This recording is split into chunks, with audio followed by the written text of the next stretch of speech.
Bonjour à tous. Aujourd'hui, on se retrouve dans un nouvel épisode de podcast avec Alban Michon. Alban est explorateur polaire, mais pas que. Un épisode plein de motivation et de positivité. Je vous laisse tout de suite avec sa présentation ainsi que l'épisode. Alors, je m'appelle Alban Michon, je suis moniteur de plongée professionnel, spécialisé dans les plongées extrêmes et surtout explorateur polaire. C'est ce qu'on va parler aujourd'hui, de ton métier d'explorateur polaire et plus s'il y a d'autres choses à raconter. Et je voulais te demander dans un premier temps, qu'est-ce qui t'avait initialement attiré vers ce métier d'explorateur? Alors, je crois que il y a des gens qui nous inspirent dans la vie. Il y a des Ouais, gens, on a envie de leur ressembler. Et moi, quand j'étais gamin, il y avait le commandant Cousteau qui passait à la télé. Et le commandant Cousteau, pour ceux qui connaissent pas, c'était une personne qui, en gros, avec les éléments de l'époque, hein, les bouteilles de plongée, c'était le début dans les années 60 de l'exploration sous-marine. Donc en fait, il montrait à la télévision des films où il découvrait la vie sous-marine, les poissons, les épaves, etc. Il nous racontait des histoires. Et je pense qu'en fait, il m'a fait rêver et je me suis dit, mais quand je serai grand, je ferai comme lui. Donc je pense que ça vient de l'enfance. et comment est-ce que tu as commencé ta carrière du coup dans ce domaine-là?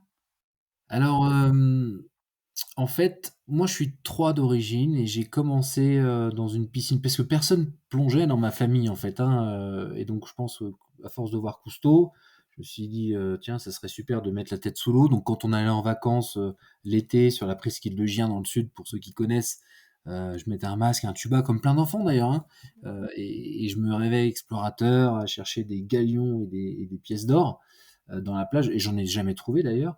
Et puis après, j'ai dit à mes parents, j'aimerais faire un baptême de plongée, mais j'aimerais faire un baptême de plongée. Là, j'ai une dizaine d'années et en gros, on va dans une piscine et là, je plonge. Bernard, c'était mon moniteur. Je me rappelle encore de ce monsieur et je trouve mais extraordinaire d'être en apesanteur, même si on voyait pas grand-chose, parce que c'était une piscine. Je veux dire, il y a rien d'excitant, mais j'évoluais en apesanteur. Je volais et là, j'ai trouvé ça génial.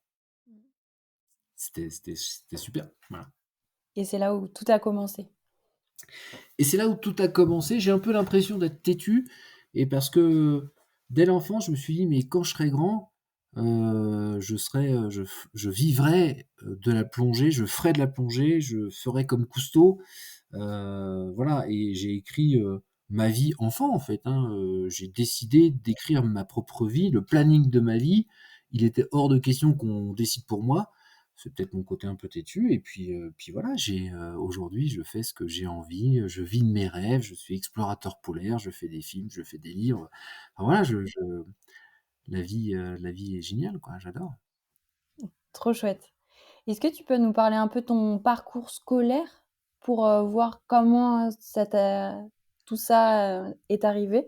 Oui, je peux en parler. Alors, il est assez rapide, hein. J'ai redoublé pas mal de classes. C'était le CM2, après j'ai dû retaper quoi? C'était la 5e. Heu donc j'étais pas très, très bon élève, hein, comme plein d'enfants d'ailleurs, rien de fou. Ce qui se passe, c'est que, quand je passais mon bac, je sais pas trop quel âge on a quand on passe le bac, on est en redoublé plusieurs fois, mais, hem, en fait, je crois que j'allais à l'école avec, la boule au ventre. Voilà et puis j'en avais peur de l'école, c'était pas un plaisir d'aller à l'école. Et puis, un jour, je me suis dit: «Mais c'est pas possible, hein, je peux pas vivre comme ça avec la boule au ventre. Il est hors de question que je puisse aller quelque part ou que demain ma vie soit faite de boule au ventre». C'était pas possible et donc je D'accord. me suis dit: «OK, j'ai peur et bah, qu'est-ce qui pourrait améliorer tout ça?» Et bah, j'ai fait la différence entre la peur et l'appréhension et en fait, je me suis aperçu et vous regarderez dans le dico d'ailleurs, en tout cas, la peur, c'est quelque chose qui fige, qui paralyse, qui empêche d'aller de l'avant et on a rarement peur dans une vie. Rarement. Par contre, l'appréhension, c'est ça c'est un allié, ça nous permet d'être vigilants et concentrés et de faire les choses avec un certain recul, mais d'avancer et donc je me suis dit: «Mais en fait, mec, tu pas peur, tu appréhendes seulement d'aller à l'école» et du moment où j'ai fait cette différence, je me suis dit: «Puisque j'appréhende, je maîtrise mes émotions. 2, j'en fais ce que j'en veux de ces émotions et 3. Je suis un rebelle de la liberté, pirate du bonheur, et je ferai bien ce que je veux. Ce qui veut dire qu'à 16 ans, j'ai écrit le planning de ma vie. J'ai décidé de ne pas avoir le bac. Bon, D'accord. un peu vénère, hein, à côté, voilà. Alors, de toute façon, j'étais mauvais, hein, donc je l'aurais pas eu dans tous les cas, mais surtout, je voulais pas aller au rattrapage. Donc, je me suis dit, ça aurait été dommage d'aller au rattrapage, il me servirait à rien. Et en fait, une fois que je n'ai pas eu le bac, j'ai été là où je voulais, c'est-à-dire qu'en fait, il fallait, pour vivre mes rêves, que je sois moniteur de plongée professionnel. Et donc, j'ai après été passer un diplôme de monitorat, donc c'est un brevet d'état professionnel qui équivaut, pardon, au niveau bac+2. Voilà, donc j'ai contourné un peu la manière traditionnelle. Ce qui t'a pas empêché d'aller là où tu veux aller, quoi. Il fallait Non, juste ce démarrage de te dire, bon, allez, on quitte ce qui me convient pas pour faire quelque chose qui t'amènera au même endroit finalement. oui, c'est-à-dire que j'ai pas arrêté l'école pour rien faire. Tout était calculé. Je me suis dit: «Ça sert à rien d'avoir le bac parce que de toute façon, en étant moniteur de plongée professionnel, je serai niveau bac+2». Donc c'est de cette manière que je réfléchis. C'est pas j'arrête pour rien faire, hein, c'est Ouais. encore moi, je vais souvent dans les écoles et je leur dis: «Les gars, si vous voulez vivre» enfin les gars, enfin ceux qui sont devant moi, «si vous avez envie de vivre vos rêves, c'est du travail, hein, attention, hein. On n'a rien sans rien». Mais il y a différentes manières d'y arriver. Il y a différents chemins dans la vie. Il y a plein de chemins différents. À vous d'emprunter celui qui vous sied le mieux. Ouais, c'est sûr. Il faut le il faut le voir et ce qui est assez chouette, c'est que tu l'as vu assez tôt, en fait, ce qui convenait pas et tu savais assez tôt aussi ce que tu voulais faire plus tard et je pense que ça aide aussi beaucoup, à avoir emprunté ce chemin-là. Oui, mais en fait, j'ai rien inventé. Moi, j'invente jamais rien dans la vie et je trouve que la vie est relativement simple. C'est-à-dire qu'en gros, j'ai juste vu que dans les papiers, pour être moniteur de plongée, il fallait faire ça, c'était le chemin et puis ça équivalait à tel diplôme. Bah, j'ai choisi ce chemin. En fait, on la vie est simple, hein, on s'en rend pas compte. On se la complique nous-mêmes parce que tout va bien, hein, à quelque chose près. J'exagère un peu dans mes termes, mais la vie, elle est simple. On se la complique. Je voilà.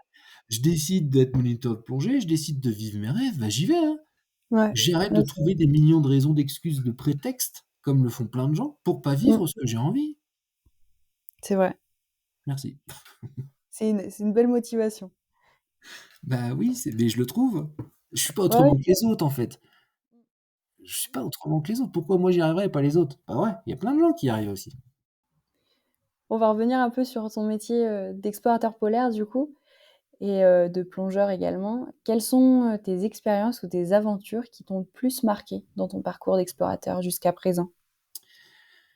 Alors il y a plein de choses qui marquent, en positif, en négatif, je crois que le plus difficile, c'est pas en soi l'expédition. Je la mets un peu de côté parce que malgré les difficultés qu'on peut rencontrer, dans une expédition et la douleur et la souffrance, comme je dis souvent, hein, c'est que de la douleur et de la souffrance, mais j'ai choisi d'y aller. C'est pas comme si on m'infligeait quelque chose alors j'ai rien demandé. J'ai quand même choisi d'aller dans des environnements qui sont relativement difficiles, agressifs, violents, parfois poétiques, magiques, mais je l'ai choisi. Par contre, je trouve que le plus difficile, c'est l'avant, c'est la préparation, en fait. Et c'est là où ça trie beaucoup de choses. Plein de gens ne vivent pas leur projet, quel qu'il soit, pour 2 raisons. La première, c'est que c'est plus facile de trouver des excuses de ne pas le faire. «Oui, mais tu comprends, j'ai mes enfants, tu comprends, j'ai ma femme, tu comprends, j'ai mon mari, tu comprends, j'ai pas assez d'argent». Ça, c'est tellement facile de trouver des excuses. Et la deuxième raison, c'est qu'après, une fois que vous avez dit: «Je vais y aller malgré le fait d'avoir des excuses, je vais y aller parce que j'ai envie de vivre mes projets», bah, après il faut convaincre les gens, il faut les fédérer et puis ça a un budget, ça a un coût quand même, hein. Et bah, là, vous allez vous rendre compte qu'en gros, il y a plein de gens qui applaudissent et personne ne veut vous aider. Il y a plein de gens qui trouvent ça extraordinaire et il y a pas grand monde qui va vous aider non plus et que vous vous retrouvez rapidement seul. Et ça, c'est compliqué. Et ce qui fera la différence entre ceux qui ont trouvé la motivation d'y aller et ceux qui vont réussir, ça s'appelle la patience et la persévérance. C'est ce qui fait toute la différence. Pour moi, en tout cas. Tu parlais de difficultés. Est-ce que tu peux nous en parler de ces difficultés-là? Alors tu parles de l'avant ou l'avant expédition, pendant expédition? Oui, généralement, les difficultés que tu peux rencontrer, pendant, avant, après Alors, et on va comment dire tu surmontes ça? avant, en fait, il faut bien comprendre une chose, c'est que, heu, 90 des gens à qui vous allez parler du projet vont dire: «C'est super», mais vont rien faire. Ça, il faut quand même bien l'avoir en tête. Ça veut dire qu'en gros, il faut juste trouver les perles rares, les gens qui croient en vous, en vos projets. Et ça s'appelle, je le disais tout à l'heure, la patience, la persévérance, parce qu'il y a plein de gens qui sont extraordinaires. Il faut juste aller les trouver, il faut juste aller les convaincre. Et il y a des gens qui vont vous tendre la main et qui m'ont tendu la main, voilà. Et ces gens-là, je les oublie pas d'ailleurs. Donc ça, c'est la difficulté parce que, il y a aussi une spécificité en France, enfin il y en a plein, c'est qu'on est les champions du monde de dire oui pour en fait ne jamais rien faire. Les gens ont peur du non. Moi, j'ai aucun problème à dire: «Tiens, voici mon projet, est-ce que tu veux m'aider?» Voilà. Et les gens souvent vont dire oui, puis et après ils disparaissent. Ça, c'est des difficultés. Donc du moment où tu l'as pas compris que en fait, on ne peut pas compter tout le temps sur les gens, que c'est rare les gens sur qui on peut compter, et ben, on est dans la déception. Parce qu'on aime les moi, je suis un amoureux de l'espoir, mais si tu pas prêt à ça, en fait, tu peux être déçu et arrêter tes projets. Ensuite, tu as le projet en lui-même, l'expédition en lui-même. Quand tu te retrouves sur une banquise à -50°, où tu te gèles les yeux, je me suis gelé la cornée sur ma dernière expédition, où pendant 2 jours et demi, 3 jours, tu vois très trouble et potentiellement tu peux perdre tes yeux, OK, heu, d'accord. c'est un stress. C'est, une douleur d'ailleurs, parce qu'après, moi heureusement j'avais, anticipé tout ça, j'avais une pommade, heu et donc se mettre de la pommade dans les yeux, ne plus rien voir et ça brûle, heu, c'est une difficulté, c'est de la souffrance. Mais comme je dis, et c'est comme ça, moi je prends beaucoup de recul, c'est que de la souffrance, c'est que de la douleur, c'est tout. On OK. m'a pas coupé un membre en fait, hein. Ouais, ouais, c'est vrai. Donc je pleure, j'ai mal et puis c'est tout. Ce qui m'empêche pas d'avancer. J'arrête de me trouver des excuses. Ouais, c'est fort de passer au-dessus de ses peurs et de toutes les excuses qu'on peut se trouver. Ben oui, mais regarde, dans la vie, on connaît tous plein de gens qui passent leur temps à trouver des excuses. Oui, ouais, ouais, c'est sûr. Et moi, il y a des projets que j'ai pas fait parce que j'ai trouvé des excuses. C'est tellement plus simple. C'est vachement plus facile. Et est-ce que tu regrettes ces projets-là? Non, parce que j'en ai fait d'autres. Je D'accord. pense que j'aurais regretté si, derrière, je ne faisais rien de mes envies et de mes désirs, si je ne leur donnais pas vie. Mais j'ai tellement de projets qu'il y en a qui verront peut-être le jour plus tard ou pas. J'aime beaucoup le chemin aussi, celui qui va me permettre d'apprendre. Je suis curieux de plein de choses. C'est ma manière, comme j'ai pas fait d'études, c'est ma manière, en fait, d'apprendre, la curiosité et les rencontres. Parce que monter un projet d'aventure quel qu'il soit, partir en expédition, c'est des rencontres. C'est des rencontres avec des scientifiques, c'est des rencontres avec, des financiers, c'est des rencontres avec des enfants, c'est des rencontres avec des chercheurs, c'est des rencontres avec plein de gens extraordinaires qui vont t'apprendre et qui vont te faire comprendre des choses. Ben, moi, je suis un amoureux de la curiosité. C'est génial d'être curieux, ça vous élève. Moi, ça m'élève en tout cas, Mmh. Ouais, c'est très important. bien sûr. Ça permet de grandir, tout le temps. Exactement. Et d'apprendre, bien sûr, parce que sinon, et la vie est un éternel, apprentissage. Est-ce que tu as des aspects, gratifiants dans ton travail? Oui, j'en ai plein, hem, surtout à l'après-expédition. Alors, en fait, à l'avant-expédition où tu es très, très seul, hein, comme je le disais tout à l'heure, Ouais. donc il faut s'accrocher aux gens qui croient en vous, il y en a, hein, heureusement. Hem, i Et puis après, il y a pendant l'expédition, on communique beaucoup. Enfin, en tout cas, on fait ce qu'on peut, sur les réseaux sociaux, donc on envoie un peu des photos de temps en temps, même si c'est de la basse def parce que ça passe par satellite, donc mais on communique et en fait, ça fait rêver les gens, hein. Ça les, même si certains vont dire: «Ah, je ferai jamais ce que tu fais», mais ils feront peut-être d'autres choses que moi je ferai jamais. Donc ça les fait rêver, ça aère un peu l'esprit. Le monde, il est quand même compliqué en ce moment. Heu, il a toujours plus ou moins été compliqué, difficile, donc là, on peut apporter aussi, une belle histoire. Je parle de tous ces projets de gens qui vivent leurs rêves, hein, peu importe le rêve. Puis après, tu as l'après-expédition. Quand tu fais des films, tu fais des livres, tu fais des conférences, quand tu croises des gens qui viennent te voir, qui te disent, moi j'ai vu, ça m'est arrivé de voir des gens qui pleuraient en disant: «Ah monsieur Michon, je vous suis depuis des années, vous m'avez donné l'envie d'essayer de faire des choses. Vous m'avez donné l'envie de croire en moi». Parce que moi, mon discours, c'est de dire: «Les gars, faut juste pas oublier une chose, c'est qu'on est tous extraordinaires. C'est juste qu'on le sait pas et qu'on est capable de faire plein de choses extraordinaires».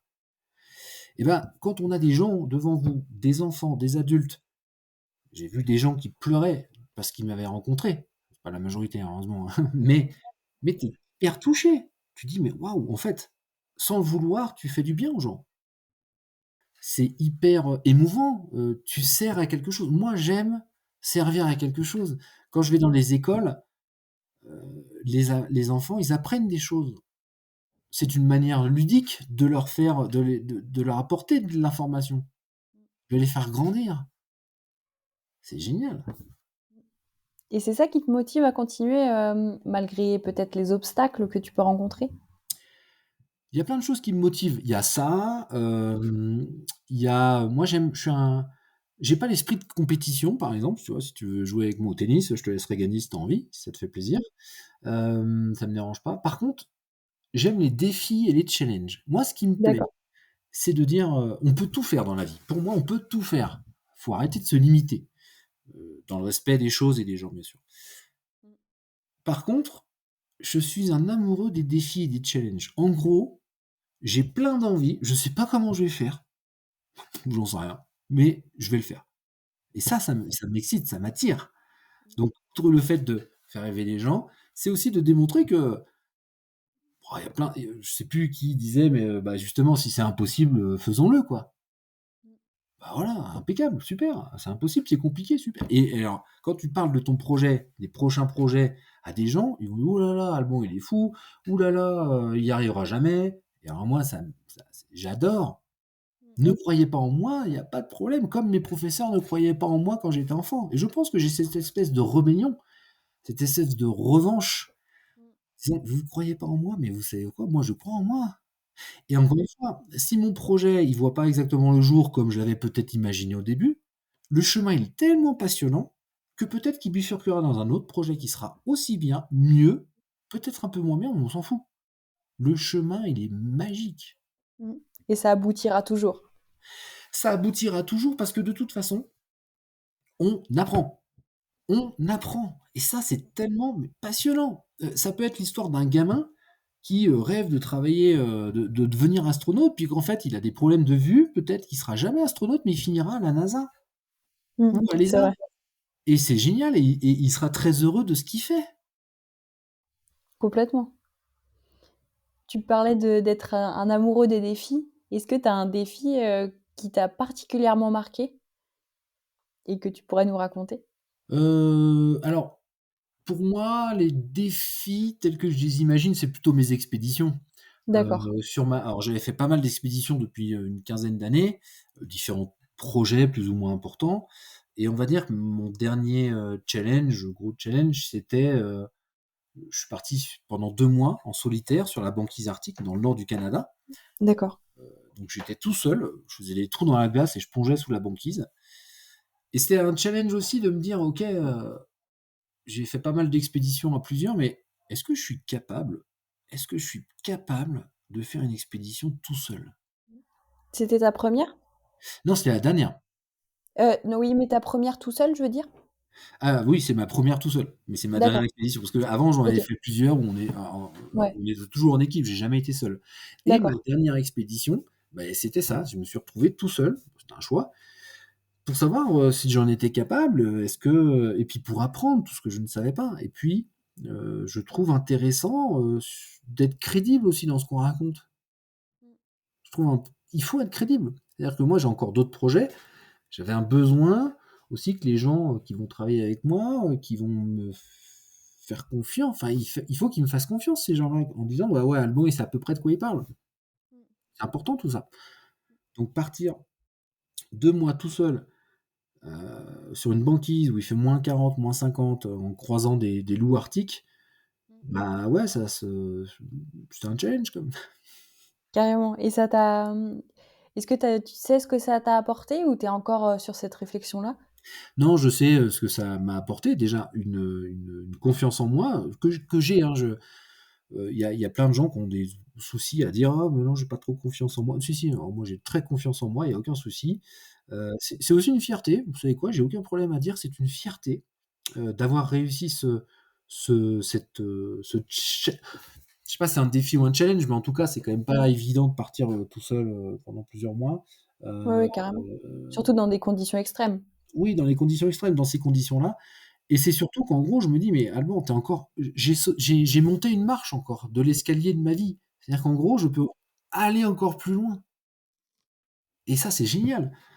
Je peux encore apprendre parce que je suis loin d'être parfait. J'aime, l'imperfection. Nous le sommes tous, imparfaits et ben, je vais encore aller plus loin. Voilà, grâce à cette dernière marche que j'ai montée. Mmh. C'est vrai et c'est pas fini. L'escalier, ne demande qu'à être, encore emprunté, quoi. Oui, complètement. Ah bah, bien sûr et puis après il y a dans l'escalier, il y a des steps un peu, avec il y a des marches avec des paliers. De temps en temps, bah, voilà, les marches s'arrêtent, et puis, on reste quelque temps dans le palier parce qu'on travaille sur d'autres projets, parce qu'il faut aussi, faire la promotion de mes expéditions polaires. On fait des films aussi, on fait des livres, donc ça après il faut en parler. Ça permet de un peu de pédagogie. Pourquoi on part là-bas? Quel est l'intérêt de partir là-bas? Est-ce que le monde change réellement ou pas? Parce qu'il y a plein de questions aussi de ce style. Donc ça permet de faire la pédagogie et aussi de faire rêver les gens. Mmh. Et là, tu commençais à en parler, mais est-ce que tu peux nous expliquer, oui, ce que tu fais là-bas? Alors ce que je fais alors moi déjà, je fais la différence entre l'aventure et les expéditions. D'accord. Il y a Hem, plusieurs types de sorties, on va dire? bah, il y a plusieurs types de personnes qui font des choses. D'accord. Et J'aurais toi alors? alors, j'aurais tendance à dire qu'il y a 3 choses. Il y a les explorateurs, exploratrices, il y a les aventurières, aventuriers et il y a mais un peu les mélanges des 2 des réseaux sociaux. D'accord. Voilà, parce qu'on je trouve que les mots deviennent de plus en plus galvaudés et les réseaux sociaux, les gens disent qu'ils font des aventures alors que ça s'appelait avant des voyages. On pourra en parler tout à l'heure si tu veux, mais en tout cas, voilà, je trouve qu'il y a un peu 3 types et pour moi, il y a, quelqu'un qui part faire des aventures, au pôle Nord, par exemple, c'est quelqu'un qui va avoir, qui souhaite l'exploit sportif pour aller plus vite, plus loin, regardez, j'ai traversé, l'Arctique ou l'Antarctique, le plus vite possible, alors que d'autres, ils ont mis, 30 jours, moi j'en ai mis 28, par exemple. On est plus dans l'aventure, tu vois? Tandis que l'exploration, les explorateurs d'avant, ceux qui allaient découvrir le monde, quand ils partaient sur un bateau, eh bien, ils avaient des scientifiques, ils avaient des chercheurs, des cartographes, ils avaient des photographes, ils avaient tous ces gens-là pour mieux comprendre le monde, le découvrir. Donc pour moi, il y a une connotation scientifique, en fait, dans l'exploration. D'accord. Et il y a un truc qui est important, on ne se rend pas compte, c'est que nous, quand on part dans des endroits extrêmes, moi je suis vraiment, on va dire, plutôt spécialisé dans le monde polaire et surtout l'Arctique, donc le pôle Nord, Mmh. qui est un océan gelé, eh bien, il n'y a pas de base scientifique. Et malgré la présence de satellites, malgré certains scientifiques qui vont sur le terrain, hein, il y en a qui vont sur le terrain, bien évidemment, eh bien, à un moment, il faut bien comprendre une chose, c'est que si on veut comprendre le monde, parce que le monde évolue, le monde change, en bien ou en mal, hein, c'est pas que en mal. Il y a c'est des choses qui changent, et en tout cas, le monde, il évolue. Et bien, il faut le comprendre. Et pour le comprendre, il faut avoir des informations régulières. Régulière, c'est ça qui manque dans les endroits extrêmes de la planète. Et ces endroits extrêmes, eh ben, ils sont très fragiles. Et ça, on s'en rend pas compte. Ça veut dire que le moindre impact, la moindre décision politique, qu'elle soit internationale, nationale, eh ben, peut avoir des impacts plus ou moins rapidement sur ces zones fragiles. D'accord. Et ben, c'est le rôle des explorateurs, des fois, d'être des ouvriers scientifiques, de travailler main dans la main avec des scientifiques, d'apporter des informations. Et puis, ou après, le rôle de l'explorateur, c'est aussi d'être un cobaye, de tester des protocoles scientifiques ou de tester des matériaux, par exemple. Ouais, donc beaucoup de découvertes. en fait. Beaucoup de découvertes ou de meilleure compréhension des choses ou de l'homme avec un grand H, D'accord. parce que le monde il change, hein, tellement, hein. On pense que le monde il est figé, qu'il non, non, il change énormément, rapidement, en bien et en mal. C'est important de dire les 2, hein, parce que souvent on a l'impression que tout va mal. Non, il y a aussi C'est des vrai. choses qui vont bien. On a l'impression, surtout sur ces zones-là, en tout cas, que des personnes comme moi connaissent très peu ou que par les réseaux sociaux, par le mot changement climatique, on a très peu de retours positifs finalement sur ces changements-là. Bien sûr. Et est-ce que tu pourrais nous parler justement d'un changement positif qui peut arriver dans ces zones et qu'on n'a pas forcément conscience, nous, vu qu'on on nous en parle pas? Il y a moins de communication sur ça? Alors, je vais pas prendre d'exemples positifs en tant que tel, mais je vais prendre, des exemples d'espoir. En fait, moi, D'accord. ce qui m'intéresse, c'est l'espoir, parce qu'on sait pas de quoi demain sera fait. Heu, les glaciers fondent, la banquise fond, enfin, je veux dire, c'est indéniable, hein. C'est très clair. Moi, ce qui me surprend aujourd'hui, c'est que les gens soient encore surpris. En fait, c'est ça qui me traumatise le plus, c'est de voir encore chaque année, bah, cet été, ils vont dire: «Oh regardez, il fait chaud».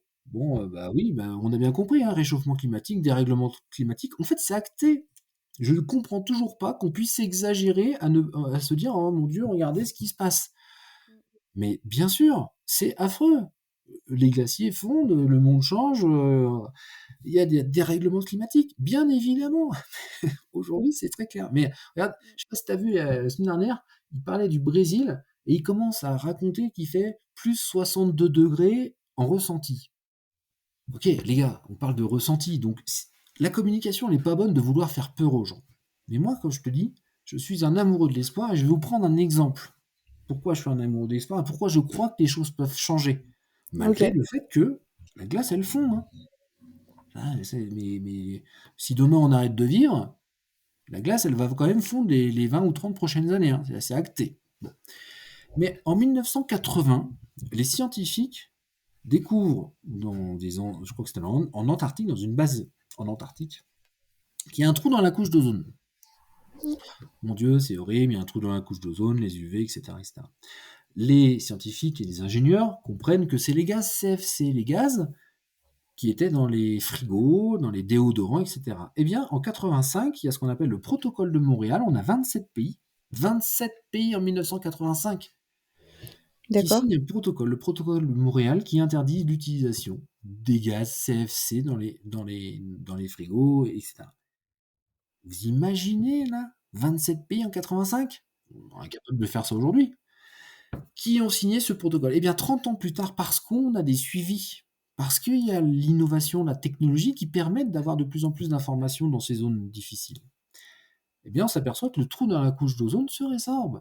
Il n'est pas fermé, mais il est beaucoup moins important qu'avant. Ça, c'est un exemple d'espoir. Je vais Carrément. prendre un autre exemple. On parle que les ours, il reste à peu près, selon le WWF, entre 20 à 25 000 ours polaires. Beaucoup de scientifiques disent: «Ah, c'est horrible, ils vont tous mourir, nanana». Bon, moi, je suis très factuel, hein, je suis désolé dans mes termes, mais en tout cas, je suis factuel. Je suis un amoureux de la banquise, je suis un amoureux des ours polaires, mais certains scientifiques disent: «Ils vont tous mourir». OK, acte, prenons acte. Par contre, il y a 2 choses qui sont en train de se passer. Je ne dis pas que ça va être généralisé, c'est que je crois que le monde évolue et le monde s'adapte et de toute façon, on n'a pas le choix que de s'adapter, hein. C'est à un moment, c'est pas la solution, mais c'est une des solutions. Nous n'avons pas le choix que de s'adapter. Pas d'autre choix que de s'adapter. Pardon. Eh bien, les ours polaires, il y a 2 comportements qui ont été observés dans les zones arctiques, dans les zones polaires. Un, l'ours polaire, comme il a de moins en moins de banquise, eh bien, il commence à chasser certains animaux, y compris des rennes.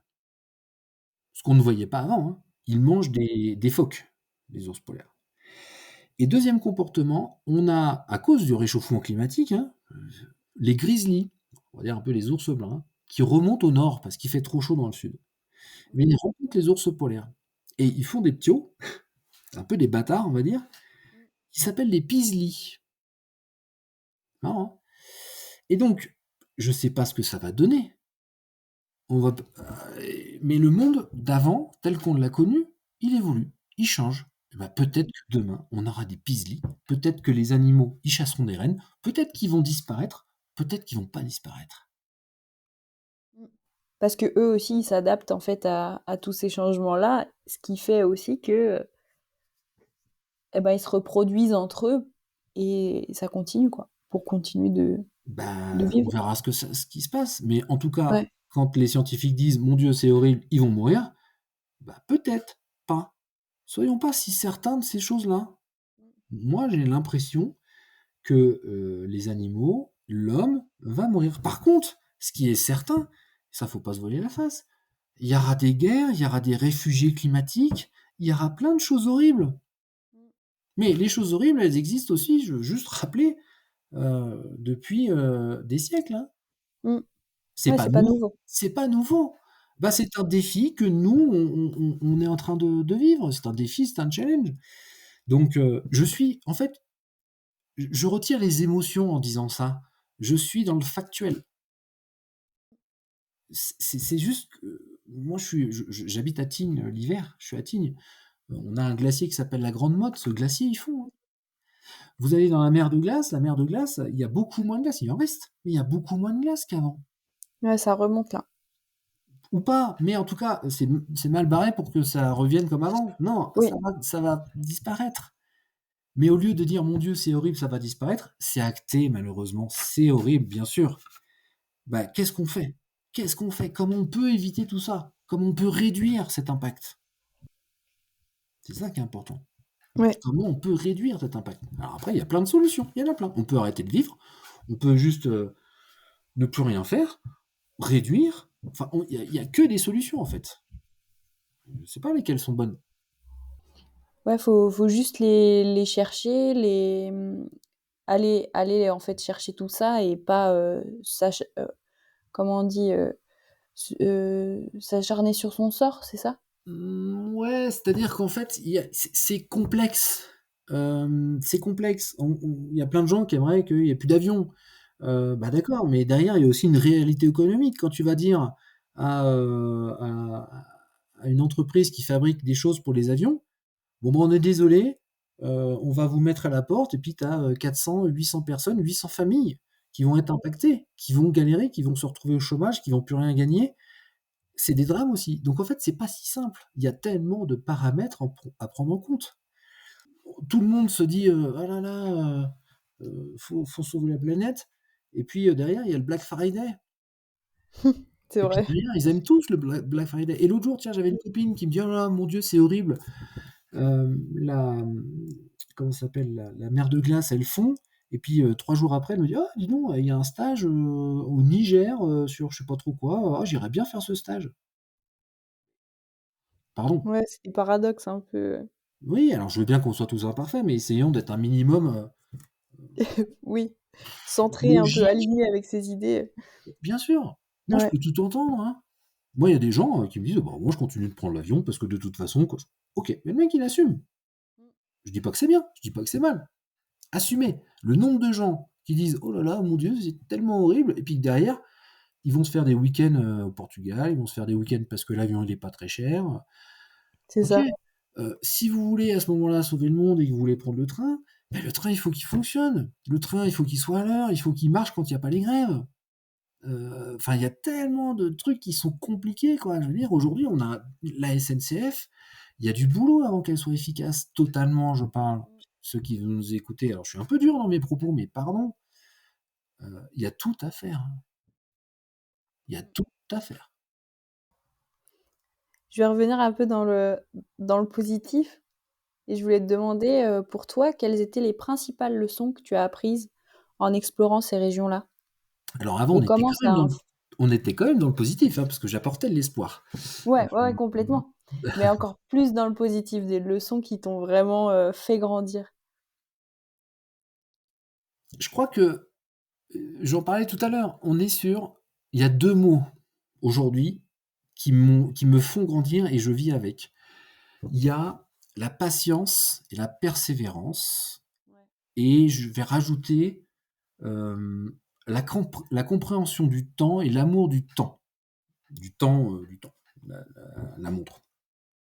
Aujourd'hui, il y a un truc qui est extraordinaire, c'est qu'on est tous à fond avec nos téléphones. Tu te rends compte que si tu veux une pizza, bah, avec ton téléphone, tu cliques sur un bouton, dans un quart d'heure, tu as le livreur qui va te filer la pizza. Tu te fais mal, 10 minutes après, tu as les pompiers qui arrivent, et tant mieux. Big up aux pompiers d'ailleurs. Et même, allons un peu plus loin, tu peux même rencontrer dans un catalogue, j'exagère un peu mes termes, mais si tu as envie d'avoir une relation ce soir avec un garçon ou une fille, bon, tu choisis sur ton téléphone, tu appuies sur un bouton et à quelque chose près. Bon. Sauf qu'en fait, on a juste oublié un truc, c'est la patience et la persévérance.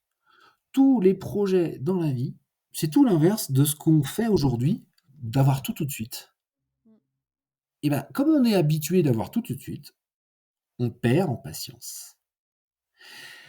Et ça, je le vois mais tellement. Moi, j'ai monté l'école des explorateurs ici à Tignes. J'ai plein de gens qui m'envoient leurs projets en disant: «Tiens, regarde mon projet, j'ai envie de faire ça, j'ai envie de m'entraîner», et cetera. Ils se battent pendant les 6 premiers mois. La majorité, 80 des gens vont se battre les 6 premiers mois. Puis après, ils vont dire: «Oh là là, je trouve pas d'argent, c'est compliqué, j'y arriverai pas, je laisse tomber, je passerai à autre chose, je le ferai plus tard». Et ils le font jamais. Mais bien évidemment qu'au bout de 6 mois, ça avance pas ton projet. Mais c'est sûr, c'est écrit noir sur blanc, c'est hyper facile, c'est simple à comprendre, bien sûr. Et donc, ces 2 mots-là m'accompagnent, en fait. Et puisque je crois en moi, puisque j'ai fait des expéditions, je sais de quoi je suis capable, bah, moi j'avance. J'avance. Et après, c'est l'amour du temps. Le temps, il est précieux. Le temps, c'est un allié. C'est pour ça que je parlais de patience. Le temps, du moment où on a compris que c'est une chance de vivre, de vouloir vivre nos rêves, beh, c'est un allié le temps. C'est pas grave. On a tout le temps dans une vie de faire les choses. Et bien avec ces 3 choses-là, patience, persévérance et amour du temps, bah, moi je crois qu'on est capable de tout. Et j'aime que tout soit possible en fait. Soyons fous, soyons dingues dans ces projets. Tout est possible. Beaucoup plus Ouais, que ce qu'on ne pense en fait. carrément. Soyons rêveurs, en fait. S Soyons rêveurs et si vous le souhaitez, vivez vos rêves. Est-ce qu'un explorateur comme toi a encore des grands rêves? Ah oui, mon prochain projet, c'est, la création d'une base scientifique sous-marine où on va être immergé, sous la banquise arctique. On va pouvoir vivre, sous la mer, hein, donc sous, la glace. On sera 4-5 à l'intérieur de cette base scientifique. C'est un projet qui vaut des millions d'euros. Je sais pas comment je vais faire pour les trouver, mais vous savez quoi en plus? Je vais les trouver. Je vais les trouver et je vais y arriver à ce projet. C'est un projet qui va prendre des années, hein, des années que je suis dessus, mais je continue moi. Moi j'ai le temps. J'ai le temps, ce qui m'importe, c'est un, le chemin, parce que je rencontre plein de gens passionnants, et deux, bah, ce projet, je vais le faire. Bien sûr que je vais le faire. Mm. Avec la patience et la persévérance. Voilà, et la maîtrise du temps, C'est ça. l'amour du temps. Tout à fait. Mais le temps, il est Génial. génial. Regarde le temps Mm. qu'on passe ensemble, il est génial ce temps. Bah, c'est ça, et puis c'est des moments hors du temps finalement, parce que c'est des conversations dans le moment présent. Exactement. Tu passes beaucoup de temps donc dans les cercles, dans le cercle arctique, tu disais particulièrement. Comment tu gères tes conditions, enfin les conditions météorologiques extrêmes, la solitude, comme dans ta dernière expédition en solitaire, et l'isolement? Alors, tu parlais de la météo déjà, un 1er point, c'est ça? Comment je Ouais, gère la météo? Et alors, en fait, déjà, c'est aussi l'expérience. C'est-à-dire que, c'est vrai. moi, j'ai fait plusieurs expéditions auparavant. Souvent les gens, ils pensent que parce que tu vas acheter le meilleur blouson, hyper cher, technique, que c'est bon, tu auras chaud. Souvent, ils pensent que tu achètes le meilleur duvet technique, le plus cher, tu auras chaud. Bah, en fait non, tu peux très bien avoir froid avec tout ça. Pourquoi? Parce que ça va dépendre de ce que tu fais et de comment tu l'utilises. Donc on a un, le matériel, bien évidemment, il y a du matériel qui est plus ou moins performant, et 2, il y a l'expérience et la technique. Je vais vous prendre un exemple. Si tu prends la plus grosse doudoune où tu seras hyper chaud à l'intérieur, mais que tu marches, tu tires tes traîneaux qui font 170 kilos et tu marches sur la banquise, tu vas faire des efforts. Donc tu vas transpirer à l'intérieur. Qu'est-ce qu'elle se passe? Ta doudoune, elle va aspirer plus ou moins, ça dépend de la doudoune, mais en gros, elle va être plus ou moins humide. Ouais. Et une fois que tu as fini tes efforts, ben, ça va se transformer en glace. Et toi, tu vas te refroidir. Donc, cette météo, déjà, on l'anticipe. Il y a le matériel, et puis après, il y a l'expérience. Voilà. C'est pour ça que il y a plein de gens, il faut qu'ils s'entraînent auparavant, et on peut s'entraîner en France aussi. Hein. Il y a plein de choses, plein d'endroits pour le faire. C'était quoi la deuxième question? La solitude et l'isolement. Ah oui. Alors, moi, j'ai aucun problème avec ça. En fait, je suis très à l'aise en société, très à l'aise en groupe, et puis je suis très bien tout seul. Pourquoi? Parce que je pense que mes expéditions, mes expériences passées, m'ont appris à, à bien me connaître, en fait. Je me connais, mais parfaitement bien. Alors, pas à 100%, on se connaît jamais à 100%, mais je me connais très, très bien parce que j'ai repoussé pas mal de limites. Et c'est pas mon kiff, c'est pas mon envie de repousser des limites. Mais j'ai appris à me connaître. Et j'ai encore à apprendre à me connaître. Il y a des choses où je me pose encore des questions. Est-ce que je suis capable ou pas? Mais j'ai quand même repoussé les limites de ma connaissance. Et je me connais très très bien. Et donc c'est un plaisir de passer du temps avec moi. En tout cas, moi et moi, je m'entends très bien. Je kiffe, j'adore, c'est super. Et donc je ne m'ennuie jamais. Je travaille sur mes projets, je suis un grand rêveur. Moi, je m'évade, même une petite tente d'un mètre carré et demi. Je m'évade au bout du monde. Je chante, je danse, je refais le monde. Donc c'est comme ça que, on va dire, cet esprit de confinement, d'isolement, de solitude, je mélange un peu tout. C'est un plaisir. C'est un plaisir parce qu'en plus, après-demain, eh ben, j'irai voir des gens. Puis je vais leur raconter tout ça. Et j'aurai plaisir à raconter des gens ou devant une salle où il y a 600 spectateurs. C'est un plaisir. Mais parce que j'ai appris à me connaître. Et ça change tout. Et en fait, on ne se connaît pas vraiment suffisamment dans la vie. Et on ne se connaît pas suffisamment parce que des fois, on a peur alors qu'en fait, on appréhende seulement. Et si vous appréhendiez, mais que vous osiez faire les choses, parce qu'il faut oser dans la vie. Et en fait, le fait d'oser, c'est hop, une marche supplémentaire. Ouais, mais putain, je pensais pas être capable. Bah si, t'es capable. Bien sûr que t'es capable. On est tous capables. C'est juste qu'on ne le sait pas. Et donc après, t'as encore plus confiance en toi et voilà. Mm. Ok, donc il n'y a pas besoin de le gérer vu que tu es déjà très à l'aise en fait Ouais. avec toi-même. Et d'ailleurs, sur ma dernière expédition, donc je suis parti 62 jours tout seul. J'ai eu un soir, sur 62 jours, hein, je m'en suis bien sorti, un soir où je me suis dit, oh, pourquoi je fais ça? Ça sert à rien, c'est nul, oh, fait chier. Bon, après, je me suis endormi, puis c'était nickel. Un soir où j'ai eu un petit coup de mou, histoire de quoi. Ouais, Ah, oui, ça permet même d'avancer ces coups de mou-là. bien sûr. C'est une remise en question qui permet toujours de revoir derrière, comme tu le fais très bien, le positif. Bien sûr. Mais heureusement qu'il y a un peu de difficulté, de... Il faut des coups de mou, il faut des questionnements, parce que sinon, si t'es trop sûr de toi, c'est pas bon non plus. Hein. Mm. Ah bah oui, Je doute complètement. aussi, hein, attention, on n'en parle pas, mais même si j'ai confiance en moi, il y a beaucoup de choses où je doute. C'est pas antinomique, l'un n'empêche pas l'autre. On peut avoir confiance en soi et douter de certaines choses.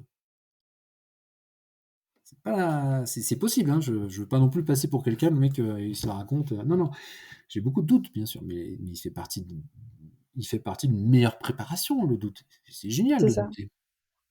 Oui, ça fait partie du processus. Exactement. Mm.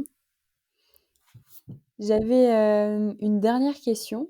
C'était, est-ce que tu aurais un conseil à donner à ceux qui aspirent à devenir explorateurs polaires ou se lancer, pas forcément dans les explorations, mais dans les aventures comme tu as pu le faire? Alors, je vais pas te donner un conseil en soi pour les futurs explorateurs, mais le conseil qui peut servir à plein de gens dans la vie, et moi je m'en sers, c'est vous avez un projet, donc celui de devenir explorateur polaire ou autre chose. Vous allez trouver des excuses de ne pas le faire. J'en parlais depuis tout à l'heure, dès le début. Vous allez trouver des excuses de ne pas pouvoir faire ce projet. Financier, familial, nanani, nanana. Ben moi, je vous conseille et je vous propose de trouver les raisons de le faire. Et ça, c'est pas la même chose. Souvent, on se concentre sur le négatif, bah, je propose de se concentrer sur le positif. Et en fait, c'est de cette manière, c'est parce qu'on trouvera des choses positives qui nous pousseront vers l'avant qu'on va pouvoir, se lancer dans ses propres projets. Peu importe le projet, peu importe le projet. On connaît tous des gens, moi j'en croise quasiment tous les jours ou tous les 2 jours, hein, des gens qui me disent: «Ah mais moi j'avais envie de faire ça, j'ai envie de faire ça, mais tu sais, c'est pas possible à cause de mon boulot». Non, non, je comprends pas, non. Si tu as envie, tu y vas, c'est simple. Depuis le début, je dis que la vie elle est simple, c'est simple. Eh ben, j'espère que ça aura pu inspirer les auditeurs qui peuvent écouter cet épisode. Ben j'espère, bien sûr. Toi, tu as eu des difficultés quand tu as fait ton podcast, il y a plein de choses qui sont pas faciles, qui sont pas évidentes et tu le fais. Ouais, c'est bah, par la motivation. En fait, c'est parce que je sais où je veux aller, comme tu le disais, hein, finalement. Bien Que sûr. je sais où je veux aller et du coup, je pense à cet objectif final et en fait, je reprends tout ce que tu disais, mais c'est ce qui arrive dans tout projet, je pense, mais le chemin fait qu'on va plus loin. Mais je n'invente rien, hein. Ouais, complètement. La vie, elle est simple. En gros, c'est une histoire de statistiques. La vie, je m'appuie beaucoup sur les statistiques. Et la vie, à quelque chose près, suivant les statistiques, elle est écrite à l'avance. Donc à toi de la gérer, ta vie. Justement, puisque elle est à peu près écrite à l'avance, autant gérer sa propre vie comme on le sent, comme on le souhaite. Et ben, on va terminer sur ces belles paroles. Est-ce que tu voulais ajouter quelque chose? Merci Lucie, c'était un plaisir. Et puis j'espère que voilà, les gens ils vont aimer ce podcast. Ouais, j'espère aussi que ça aura plu. Où est-ce qu'on peut te suivre, Alban? Sur les réseaux sociaux? Est-ce que, Ouais, surtout sur on peut Instagram, j'ai plutôt Instagram, LinkedIn, et puis, puis je crois que j'ai un site internet, c'est albonmichon.com aussi, mais bon, on va dire que sur eh ben, Instagram, c'est écoute, plus actif. Ouais, eh ben, je mettrai le lien dans la description, comme ça on pourra te retrouver facilement si les auditeurs veulent aller checker et te connaissaient pas, c'est voir gentil. un peu ce que tu fais. Merci beaucoup. Merci pour ton temps et ton partage d'expérience, en tout cas. Et bonne continuation à toi. Merci, à toi Salut aussi. Lucie. J'espère que cet épisode vous aura plu et vous aura motivé dans votre vie quotidienne. N'hésitez pas à mettre 5 étoiles sur le podcast, ça fait vraiment plaisir et ça aide beaucoup à l'évolution de celui-ci. Je vous retrouve dans 2 semaines pour un nouvel épisode. Ciao!